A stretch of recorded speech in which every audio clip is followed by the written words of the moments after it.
Sungguh menyedihkan Dewan Juri yang terhormat ketika terdapat anak perantau ataupun tulang punggung keluarga atau sebatas pekerja yang ingin meneruskan pendidikannya namun terhambat oleh sistem yang ada saat ini, yaitu pendidikan tersier yang diadakan secara luring.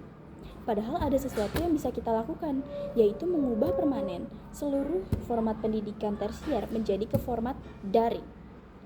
Sebetulnya apa sih definisi dan stansa yang kami akan bawakan hari ini?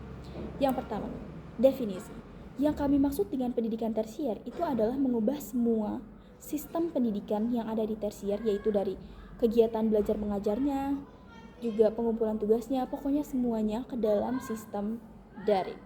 Kemudian stansa yang kita ajukan di sini adalah benar-benar membuat semua kampus untuk mengubah sistemnya ke daring. Dan di sini tujuan yang kami ingin capai itu adalah untuk melindungi 3 pihak mahasiswa, yaitu yang pertama mahasiswa dengan 2 tanggung jawab, yaitu sebagai tulang punggung keluarga dan juga sebagai mahasiswa. Yang kedua, mahasiswa yang ingin mengambil beberapa jurusan dalam satu waktu sekaligus, double degree. Dan juga yang ketiga adalah mahasiswa yang terlalu menghabiskan banyak energinya untuk pulang pergi dari rumah ke kampus, ataupun terlalu banyak menghabiskan energinya dalam belajar secara offline bersama yang lain. Itu mungkin kita bisa minimalisir dengan cara mengubah sistem pendidikan ini ke dalam sistem pendidikan tersier ke dalam format daring, karena pada nyatanya terdapat 3 kasus kematian mahasiswa yang disebabkan oleh pendidikan secara luring ini. Yang pertama, ada 2 mahasiswa UGM yang meninggal karena dia sedang KKN. Yang kedua, ada mahasiswa UMM yang juga meninggal saat di area parkir kampus. Dan yang ketiga, juga ada mahasiswa ITERA yang meninggal saat menjalani dunia perkuliahannya. Maka dari itu, kita harus mengubah sistem pendidikan tersier ini ke dalam sistem daring. Disclaimer penting, mari kita asumsikan bahwa di sisi kami akan ada internet dan device yang cukup, sehingga diharapkan tim oposisi tidak akan memperdebatkan hal-hal yang teknis dan bisa fokus ke hal-hal lain yang lebih penting. Selamat datang di substansi argumen kami. Argumen kami yang pertama adalah meningkatkan aksesibilitas dan kesetaraan. Dari segi geografis, ini akan meratakan kesempatan untuk setiap siswa yang ingin berkuliah di universitas terkemuka di luar negeri. Mungkin saat ini hanya beberapa siswa saja yang sudah mapan, yang keluarganya itu mencukupi, yang bisa kuliah di luar negeri. Tapi dengan mengubah pendidikan tersier ke dalam format daring, itu akan membuat seluruh siswa memiliki kesempatan yang sama untuk berkuliah di universitas terkemuka di dunia. Yang kedua, dari segi finansial, ini akan menghemat dari berbagai macam aspek.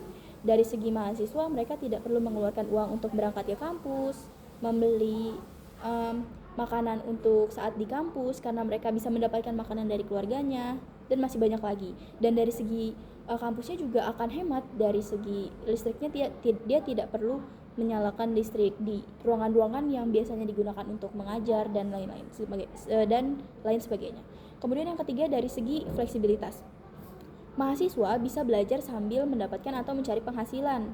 Nah, ini juga baik untuk mahasiswa yang sedang merencanakan atau menempuh pendidikan lanjutan namun terhambat karena waktu. Jadi misalnya ada mahasiswa yang ingin melanjutkan atau mengambil perkuliahan di jurusan yang berbeda, namun dia tidak ingin mengambil jurusan tersebut karena takutnya akan terbentrok waktunya dan lain sebagainya. Padahal ini kan bagus untuk negara dan dunia pekerjaan, karena dia akan menjadi lebih berilmu. Nah, ini kita bisa dukung dengan mengubah pendidikan tersier ke format digital, karena mereka jadi bisa membagi waktunya dengan baik, juga akan bisa menjalankan 2 kewajiban itu sekaligus. Kemudian, dari segala macam argumen yang kami bawakan, kemungkinan tim oposisi akan mengatakan bahwa sistem yang kami miliki ini sangat rawan adanya contek-mencontek. Nah, tetapi perlu kita sadari bahwa contek-mencontek itu selalu ada. dimanapun, kapanpun, dan bagaimanapun caranya. Apabila seorang mahasiswa memang ingin mencontek, tanpa format daring pun mereka juga bisa mencontek. Namun apabila ada mahasiswa yang memang jujur, tanpa format luring pun, secara daring pun mereka juga akan tetap jujur.